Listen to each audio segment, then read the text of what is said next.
जय श्री राम दोस्तों, स्वागत है आपका एक और नई धार्मिक कहानी में। आज की हमारी कहानी है कि विधाता के लेख को कोई नहीं बदल सकता।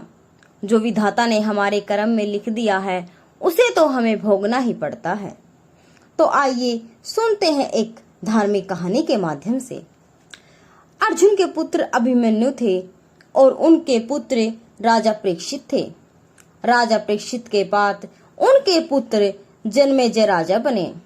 उन्हें अपने आप पर बहुत अहंकार था। एक दिन जन्मेजय वेद व्यास जी के पास बैठे थे। बातों ही बातों में जन्मेजय ने कुछ नारद जी से वेद व्यास जी से कहा कि आप समर्थ हैं, स्वयं भगवान श्री कृष्ण थे, भीष्म पितामह, गुरु द्रोणाचार्य, कुल गुरु कृपाचार्य जी, धर्मराज युधिष्ठिर जैसे महान विभूति उपस्थित थे। उसके पश्चात भी आप सब इतने बड़े महाभारत के युद्ध को होने से नहीं रोक पाए और देखते ही देखते अपार जनधन की हानि हो गई।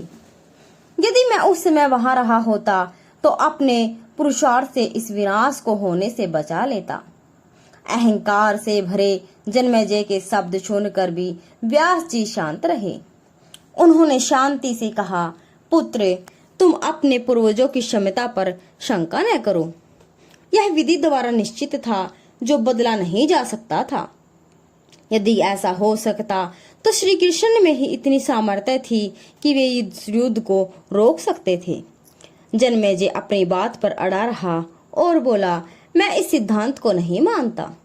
आप तो भविष्यवक्ता हैं, मेरे जीवन की होने वाली किसी होनी को बताइए, मैं उसे रोक कर प्रमाणित कर दूंगा कि विधि का विधान निश्चित नहीं होता। व्यास जी ने कहा, पुत्र, यदि तू यही सोचता है तो सुन। आज से कुछ वर्ष के बाद तू काले घोड़े पर बैठकर शिकार करने जाएगा। दक्षिण दिशा में समुद्र तट पर पहुंचेगा। वहां तुम्हें एक सुंदर स्त्री मिलेगी जिसे तू महलों में लाएगा और उससे विवाह करेगा। मैं तुमको मना करूंगा कि ये सब बात मत करना, लेकिन फिर भी तुम यह सब करोगे। इसके बाद उस स्त्री के कहने पर तू एक यज्ञ करेगा। मैं तुमको आज ही चेता देता हूँ कि उस यज्ञ को तुम वृद्ध ब्राह्मणों से कराना, लेकिन वह यज्ञ तुम युवा ब्राह्मणों से कराओगे। और जन्मेजय ने हंसते हुए व्यास जी की बात काटते हुए कहा कि मैं आज के बाद काले घोड़े पर नहीं बैठूंगा तो ये सब घटनाएं घटित ही नहीं होंगी। व्यास जी ने कहा कि ये सब होगा और अभी आगे की सुन।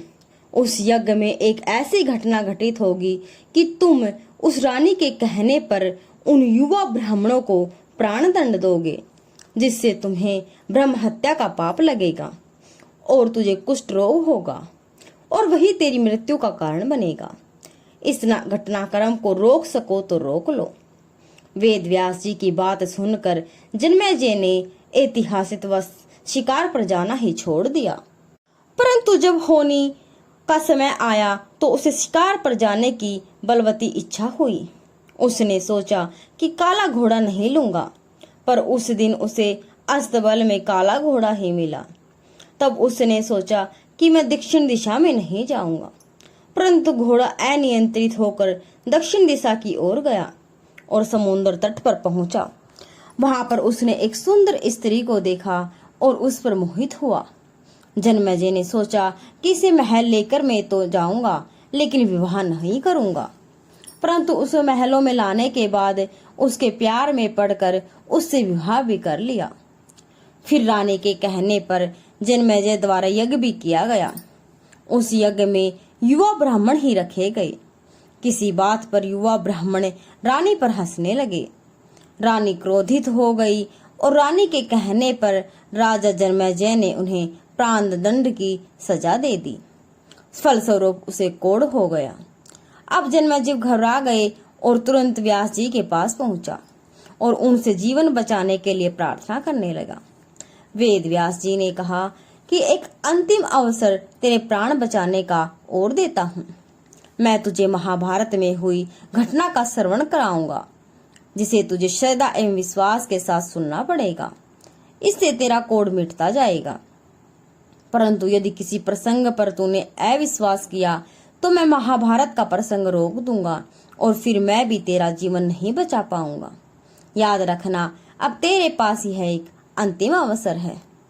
अब तक जन्मेजय को व्यास जी की बातों पर पूरा विश्वास हो चुका था, इसलिए वह पूरी श्रद्धा और विश्वास के साथ महाभारत सुनने लगा। व्यास जी ने कथा आरंभ करी और जब भीम के बल के वे प्रसंग सुनाए जिसमें भीम ने हाथियों को सूंडों से पकड़कर उन्हें अंतरिक्ष में उछाला, वे हाथी आज भी अंतरिक्ष में घूम रहे हैं, तब जन्मेजय अपने आप को रोक नहीं पाया और बोल उठा कि ये कैसे संभव हो सकता है, मैं नहीं मानता। व्यास जी ने महाभारत का प्रसंग रोक दिया और कहा कि पुत्र, तूने तुझे कितना समझाया कि अविश्वास मत करना, परंतु तुम अपने स्वभाव को नियंत्रित नहीं कर पाए क्योंकि यह होनी द्वारा निश्चित था।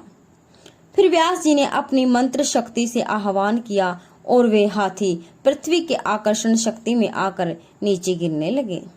तब व्यास जी ने कहा, यह मेरी बात का प्रमाण है।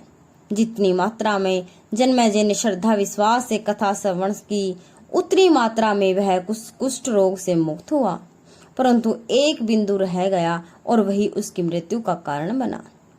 पहले बनती है तकदीरें, फिर बनते हैं शरीर। कर्म हमारे हाथ में है, लेकिन उसका फल हमारे हाथों में नहीं है। गीता में श्री कृष्ण अर्जुन से कहते हैं, उठ खड़ा हो और अपने कार्य द्वारा यश प्राप्त कर। जिनके बारे में तू चिंतित हो रहा है वह सब तो मेरे द्वारा पहले ही मारे जा चुके हैं। तू तो केवल निमित्त बना है, होनी को टाला नहीं जा सकता, लेकिन नेक कर्म व ईश्वर नाम जाप करने से उससे हानि कम होती है। तो ये थी आज की हमारी वीडियो। अगर आपको यह वीडियो अच्छी लगे तो जरूर लाइक और चैनल को सब्सक्राइब जरूर करें और वीडियो को शेयर जरूर करें। कमेंट बॉक्स में जय श्री राम जरूर लिखें। जय श्री राम।